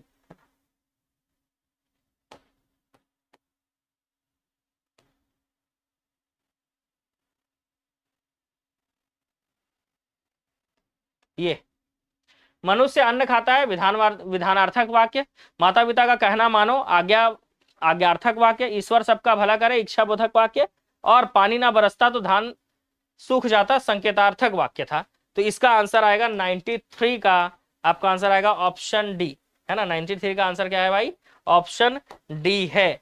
चलो 94, अब आ जाओ भाई 94 में, मतलब इस तरफ के पेज में आ जाते हैं, ठीक है। 94 तत्सम शब्द का उदाहरण, तो तत्सम शब्द का उदाहरण है अंगुली, ठीक है, सुधार लेना इसको। तत्सम शब्द का उदाहरण अंगुली, ठीक है। निम्न उदाहरणों में मुहावरों को पहचानिए, तो 95 का आंसर ए। गिरगिट की तरह रंग बदलना, आटे दाल का भाव मालूम होना, जैसा है राजा वैसे प्रजा, ये एक तरह का लोकोक्ति हो गया। का वर्षा जब कृषि सुखानी, ये भी एक तरह का एक लोकोक्ति हो गया। तो जे और के आंसर ए आएगा, है ना। फिर इधर देखना पड़ेगा, व्यर्थ शब्द में कौन सा समास है? अव्यवी भाव समास, व्यर्थ में अव्यवी भाव समास है। 96 हो गया। 97 क च ट त प, क च ए के बाद ई आएगा, क च ट त प, ये तो आसान था। 97 सी, कटप्पा मत कर देते बस। 98 मुंह से पूरा सांस निकला जाए तो शुद्ध निर्नासिक ध्वनि निकलती है, सही। यदि श्वास का कुछ अंश भी नाक से निकाला जाए तो अनुनासिक ध्वनि निकलती है, सही। ए और आर दोनों सही है, ऑप्शन सी। 98 हो गया, और है आगे, 2 क्वेश्चन और बच गए भाई। लो, बड़ा सा पेड़ किसका उदाहरण है? 99 गुणवाचक विशेषण का। 100 इसमें से यण संधि कौन सी है?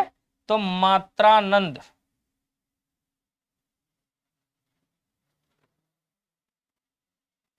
ये तो गलत हो गया।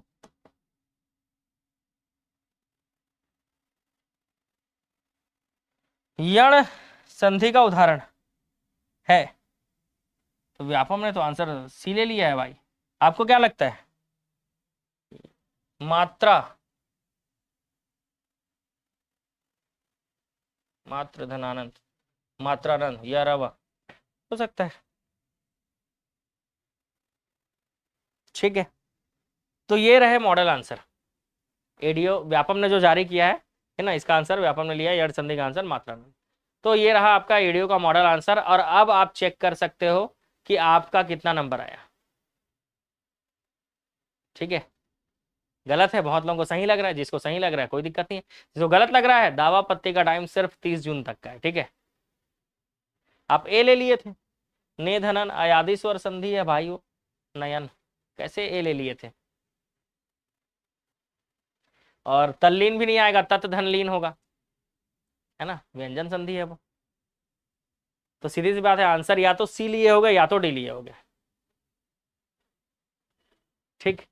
तो ये रहा आपका मॉडल आंसर। फिर भी मैं आपको यही बोलूंगा कि एडीओ का एग्जाम अब हो चुका है, ठीक है। एडीओ के एग्जाम तो हो गया, लेकिन मॉडल आंसर भी आ गया। अब बहुत जल्दी रिजल्ट भी आ जाएगा, बहुत सारे लोग इसमें सेलेक्ट भी हो जाएंगे, बहुत सारे लोगों को जो है हार का सामना भी करना पड़ेगा।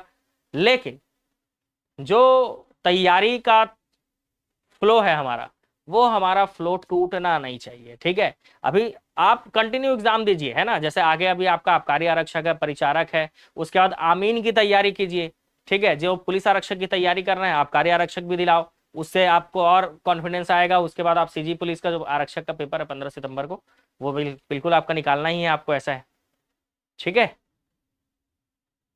अगर कट ऑफ की बात करें तो कट ऑफ जो है आप देख लो, चलो कट ऑफ की बात कर लेते हैं, है ना, कट ऑफ की बात कर लेते हैं।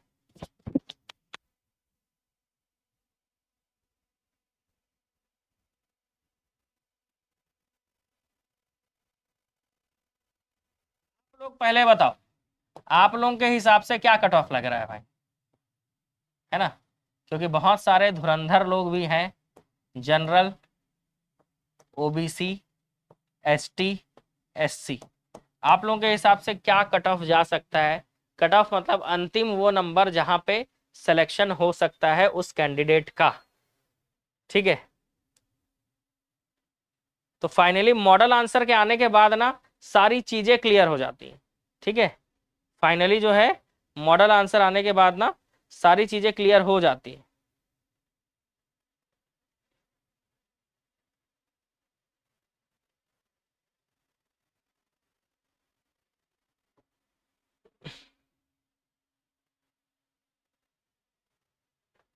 आप लोगों के कितने नंबर आ रहे हैं बताइए जल्दी से, जल्दी जल्दी बताइए नंबर, तो फिर मैं आपको कट ऑफ बता देता हूँ।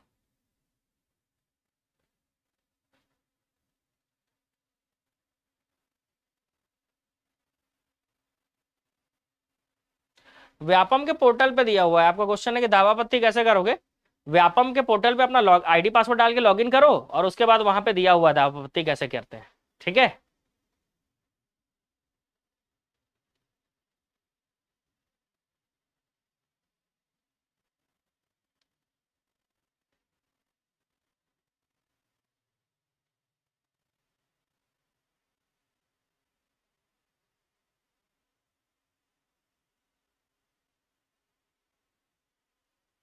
चलो देखते हैं, कोई ऐसा व्यक्ति जो मेरे को टॉप रैंक ला कर दे रहा है भाई, रैंक 1, उसको एकदम बढ़िया गिफ्ट दूंगा भाई, है ना, अगर कोई रैंक 1 ला कर दे रहा है तो।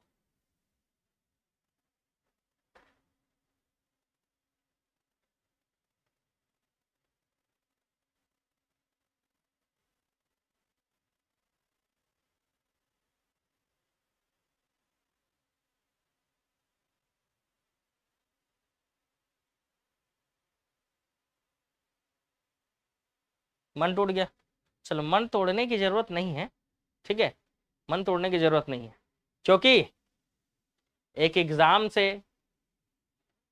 है ना, एक एग्जाम से सब कुछ डिसाइड नहीं होता, क्योंकि आगे ऐसा नहीं है कि ये लास्ट एग्जाम है आपका, ठीक है, आगे आप एग्जाम नहीं दोगे ऐसे वाली तो बात है नहीं। लेकिन ना एक चीज ध्यान रखो यार, किसी भी एग्जाम की अगर आप तैयारी कर रहे हो ना मन लगा के करो। क्या है ना, जब तक हमको किसी एग्जाम की ना वैल्यू पता नहीं होती है ना, मतलब उस जॉब का आपको वैल्यू पता नहीं है, इसीलिए आप जी जान लगाकर नहीं पढ़ पा रहे हो। मतलब जैसे जिस चीज की कभी हमको मान लो किस चीज की हमको नीड है ना, एकदम जरूरत है, उसके बिना हमारा काम ही नहीं बन पाएगा, वो चीज जब तक हमारे मन में नहीं आएगा ना, तब तक तैयारी हमारा जो है ना आधा अधूरा रहता है ना, पूरी तरह से हम लोग तैयारी नहीं कर पाते हैं। और इसके लिए एक लाइन जो है वो मैं आपको बोलूंगा ही, है ना, मित्र वही है जो भीड़ में खोने ना दे, और लक्ष्य वही है जो रात में सोने ना दे।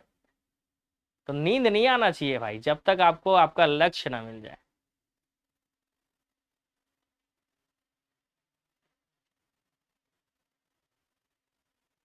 ठीक है।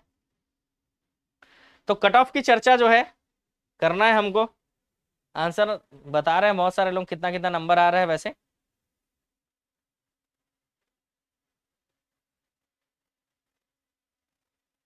ठीक है।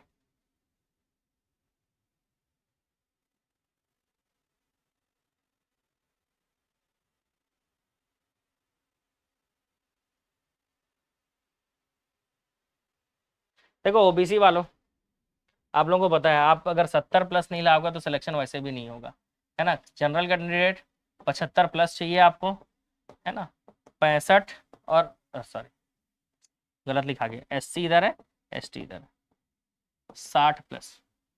तो ये अनुमानित कट ऑफ है ना, अनुमानित कि ये कट ऑफ जा सकता है क्वेश्चन का पेपर का लेवल देखकर, ठीक है, एग्जाम में बैठे हुए लोगों को देखकर, पीजीडीआरडी वालों को लेकर, ये आपका कट ऑफ हो सकता है, ठीक है। वॉइस नहीं आ रही है, वॉइस तो आ रही है भाई।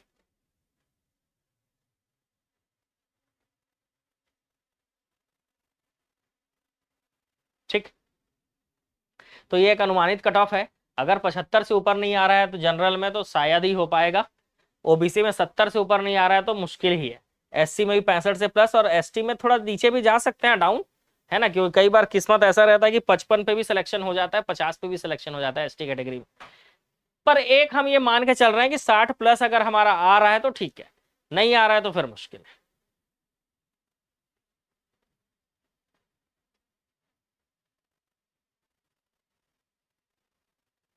ठीक है, तो कट ऑफ आपके सामने है, इस कट ऑफ के हिसाब से आप जज कर सकते हो। देखो कट ऑफ ये एक्चुअल कट ऑफ नहीं होता है, याद रखना, ये अनुमानित होता है। ठीक है, ये अनुमानित होता है, ठीक है, या बोल सकते हैं संभावित है ये, तो इस पे हम कोई चर्चा नहीं करेंगे। आपने देखो, आप कट ऑफ पूछे हो, आंसर कट ऑफ बताना मेरा कर्तव्य है, समझ लो कि आपको एक क्राइटेरिया, एक बाउंड्री दे दूं, है ना, कि इस पे, इससे अगर आप ऊपर हो तो अपने आप को सेफ समझो, और इससे अगर नीचे हो तो अब अभी आप सेफ नहीं है। ठीक है, ये आपका सेफ जोन है। ठीक है,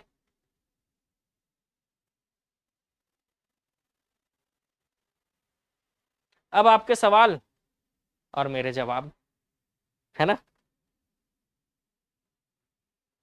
फिर से बोल रहा हूं, आबकारी आरक्षक का फॉर्म भर लो, फिजिकल नहीं है, 27 जून लास्ट डेट है।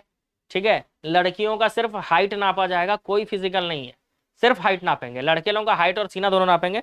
लड़की लोगों का एक क्राइटेरिया बता दे रहा हूं, 5 फीट हाइट होना चाहिए बस। भावित आपका कट ऑफ देखने के बाद आपको एक चीज समझ में आ गया होगा कि आपने गलतियां कहाँ कहाँ की। हमको हमेशा अपनी गलतियों से सीखना चाहिए। ठीक है, कि जो भी हमारी गलतियां है ना, याद रखना, हमेशा हमारे को अपने को गलती से सीखना चाहिए कि नेक्स्ट टाइम ये गलती नहीं होना चाहिए। ए का गोला बी में और बी का गोला सी में भरे जा रहे हो हड़बड़ी में, हाथ कांप जाता है एग्जाम में कई लोगों का, बताए ऐसा हड़बड़ी, क्या हड़बड़ी है बताए। चलो थोड़ा बहुत डर रहता है यार, बिना डर के कैसे एग्जाम देने जाओगे, लेकिन इतना हड़बड़ी भी नहीं होना चाहिए। ठीक है, कि कुछ का कुछ करके आ जा रहे हो। तो हमेशा जो भी आपकी गलती हुई एडीओ एग्जाम को लेकर, उससे आप सीखो कि नेक्स्ट एग्जाम में हम ऐसा गलती नहीं करेंगे। ठीक है, बिल्कुल नहीं करेंगे ऐसा गलती। ठीक है, चीजों को सुधार कर चलेंगे, अगले एग्जाम के लिए बिल्कुल प्रिपेयर रहेंगे। आप क्वेश्चन देखें, कुछ क्वेश्चन सिलेबस से बाहर थे। सिलेबस से बाहर का मतलब होता है कि एकदम करंट का बहुत ही खतरनाक क्वेश्चन पूछ लिया गया था, जो शायद किसी करंट के बुक में भी ना हो। ठीक है, तो ऐसे क्वेश्चन पूछ ले गए थे, और कुछ क्वेश्चन ऐसे थे जो बिल्कुल छोड़ देने चाहिए एग्जाम में।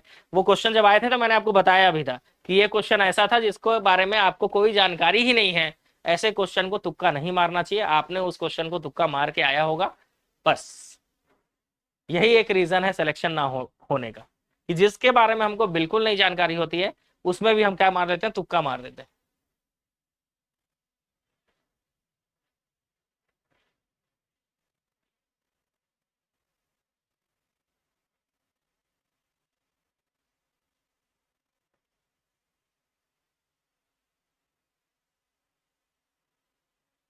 हाँ, एग्जाम हॉल में इतने सारे लोगों को देखकर हड़बड़ा जाते हो कैसे, है ना, इतने सारे लोगों को देखकर हम एग्जाम हॉल में हड़बड़ा जाते हैं। अरे, आप जिस हॉल में बैठे होगे ना भाई, उस हॉल का शायद ही कोई ऐसा आदमी होगा जिसका सिलेक्शन हो जाए, मतलब ऐसा होता है। इसीलिए अपने हॉल में बैठे हुए लोगों को एकदम धुरंधर नहीं समझना चाहिए, उनको देख के डरना नहीं चाहिए।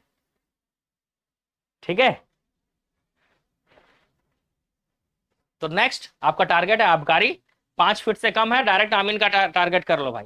लड़की लोग अगर 5 फीट से ज्यादा हो, आबकारी को टारगेट करो, और उसके साथ साथ आपका अमीन का भी तैयारी होना चालू हो जाएगा। और क्या बोलते हैं, जैसे जो आबकारी के क्राइटेरिया में नहीं आ रहे हैं, 5 फीट वाले क्राइटेरिया में नहीं आ रहे हैं, आप जो है मतलब 5 फीट से हाइट अगर कम है तो आप सीधा आमीन का तैयारी करो, आमीन पटवारी का भी इसके बाद जो टारगेट है। क्योंकि हमेशा हमको चुनौतियों का सामना करना ही है, आगे जो भी एग्जाम आ रहा है उसकी तैयारी हमको करते रहना है। ठीक है, तो अभी आबकारी फिर आमीन, इसको तैयारी करते रहोगे ना, तो हो सकता है इस बार का पीएससी प्रीलिम्स भी आपसे निकल जाए।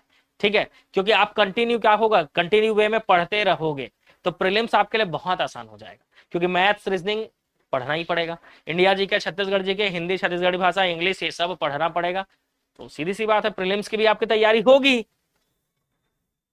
बॉयज का क्राइटेरिया, आओ भाई, आओ मैदान में बॉयज लोग। फिट में तो मैं नाप के नहीं देखा हूं, ठीक है, कि फिट में कितना आएगा।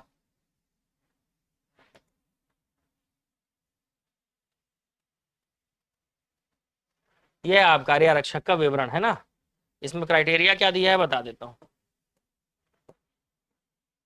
अरे इसमें सिर्फ 200 पोस्ट है ऐसा दिया हुआ है। बहुत बदमाश है इन लोग, कहाँ से आ जाते हैं पता नहीं। आबकारी आरक्षक भर्ती विज्ञापन सिलेबस, देखिए भाई भर्ती विज्ञापन सिलेबस क्या है वो तो आपको पता ही है, ठीक है।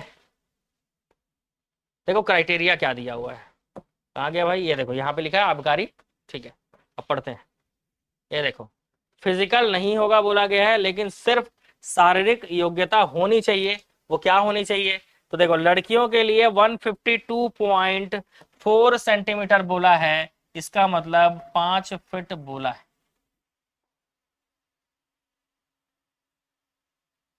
देखो ये है 5'5", ठीक है, 5 फीट 5 इंच, 5'5" है, और 165 का ही बता दे रहा हूं, 5'4" के लगभग है, 5'4", ठीक है। तो लड़के लोग जनरल ओबीसी एससी 5'5", और एसटी वालों को 5'4" चाहिए। और सीना सामान्य स्थिति में मतलब ऐसे 81, और सांस लोगे फुलाओगे तो 86 होना चाहिए, ठीक है। इसमें क्राइटेरिया का छूट नहीं है लड़के लोगों के लिए। लड़की लोगों के लिए ये रहा आपका 5 फीट, ठीक है। चलो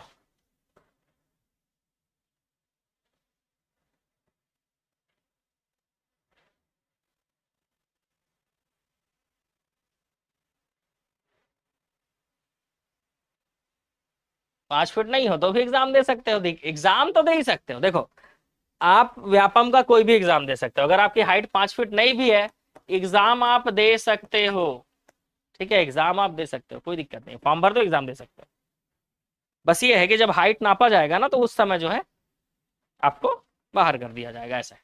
एग्जाम दे सकते हो। अगर आपको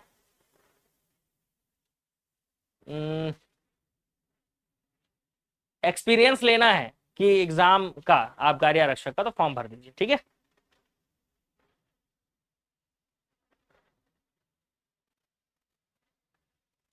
क्या है भाई मैसेज,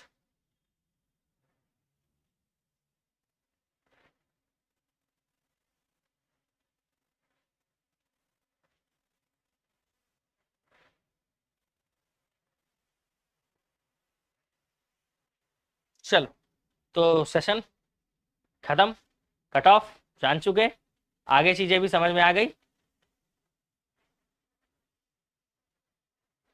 मॉडल आंसर में 65 सही हो रहा है और 100 बना दिए हो, 35 गलत किए हो बंधु।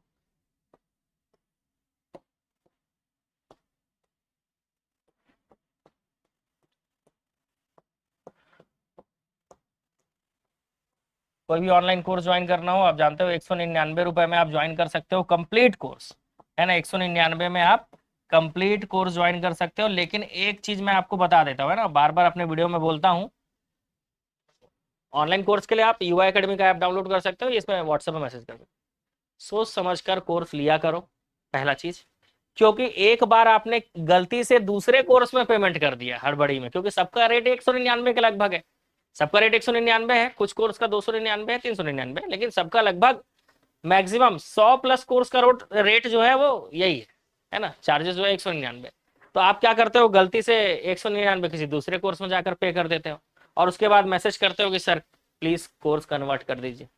ये पॉसिबल ही नहीं है, ठीक है। इसीलिए होश में रहा करो भाई, कोर्स खरीदते समय ऐसा गलती मत किया करो। जो कोर्स खरीदना है आप उसी कोर्स में पेमेंट कीजिए। और अगर आपको कोई किसी प्रकार का दिक्कत है, फोन पे नहीं चलाते हो, आप मेरे को व्हाट्सएप पे मैसेज कर दो, मैं आपको ज्वाइन करा दूंगा। किसी दूसरे से करने से अच्छा है कि मैं ही आपको ज्वाइन करा दूं, ठीक है। तो मैं आपको ज्वाइन करा दूंगा, कोई दिक्कत वाली बात नहीं है। लेकिन जब भी आप पेमेंट करते हो कोर्स खरीदने के लिए, तो जो कोर्स आपको लेना है आप उसी कोर्स में जाकर पेमेंट किया करो। 199 है, रेट बढ़ मत जाएगा, हड़बड़ा के आप जाके किसी और कोर्स में पेमेंट कर देते हो, तो उसमें मैं आपका कोई हेल्प नहीं कर सकता भाई। अगर आप दूसरे कोर्स में पेमेंट कर देते हो तो जो है सच है, सीधा है, बता दो तो ज्यादा अच्छा लगता है, ठीक है।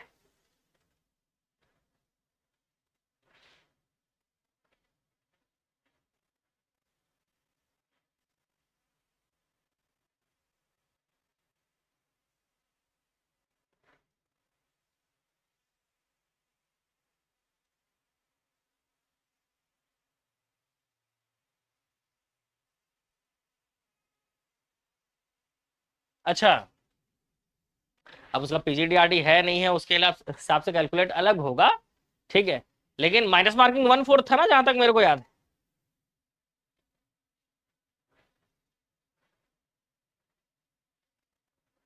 एससी फीमेल में 62.5 आ रहा है, हो सकता है सिलेक्शन, ठीक है। पीजीडीआरडी का जोड़ के आ रहा है ना, ठीक है। एससी फीमेल, एससी फीमेल 62.5 हो सकता है, ठीक है। हो सकता है, हो सकता है, ठीक है। पीजीडीआरडी वाला कैलकुलेशन, अब उसमें हमको ज्यादा दिमाग नहीं खपाना है, ऐसा कैलकुलेट करो वैसा कैलकुलेट करो। 0.85 करना होगा, सीधी सी बात है, ठीक है।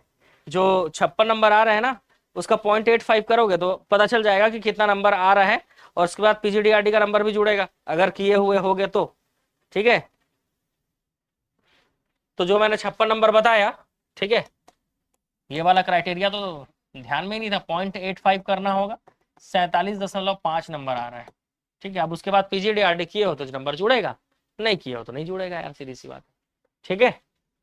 तो नंबर इस तरह से भी कम होंगे, है ना। 0.85 के हिसाब से कैलकुलेट होगा, क्योंकि ये खतरनाक एग्जाम था भाई ईडीओ का। ऐसा सब एग्जाम में नहीं होता है ना, ऐसा हर एग्जाम में नहीं होता है। ईडीओ के एग्जाम में पीजीडीआरडी वालों को 15% बोनस दिया गया था, ठीक है।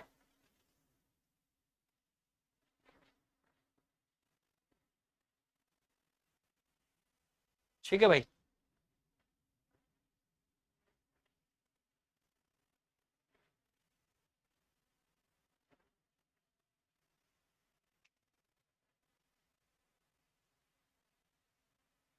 अरे कैलकुलेशन में क्या रखा है भाई, सिलेक्शन हो रहा है कि नहीं वो बताओ, ठीक है।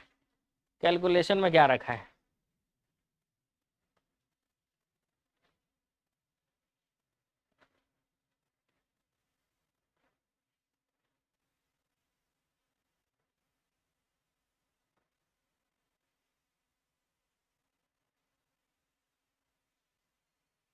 चलो, लगभग मेरे ख्याल से आप सभी के सवाल जो है खत्म हो चुके हैं।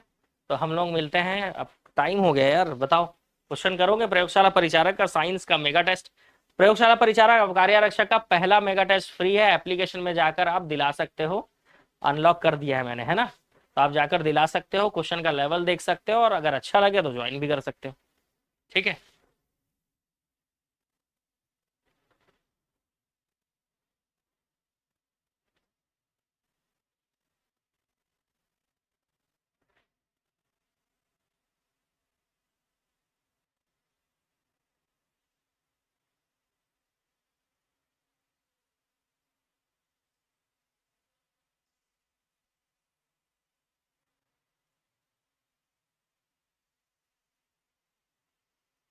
चलो भाई, तो अब जो है एंड करते हैं, देखते हैं कि प्रयोगशाला परिचारक का क्वेश्चन कराऊं या ना कराऊं, ठीक है।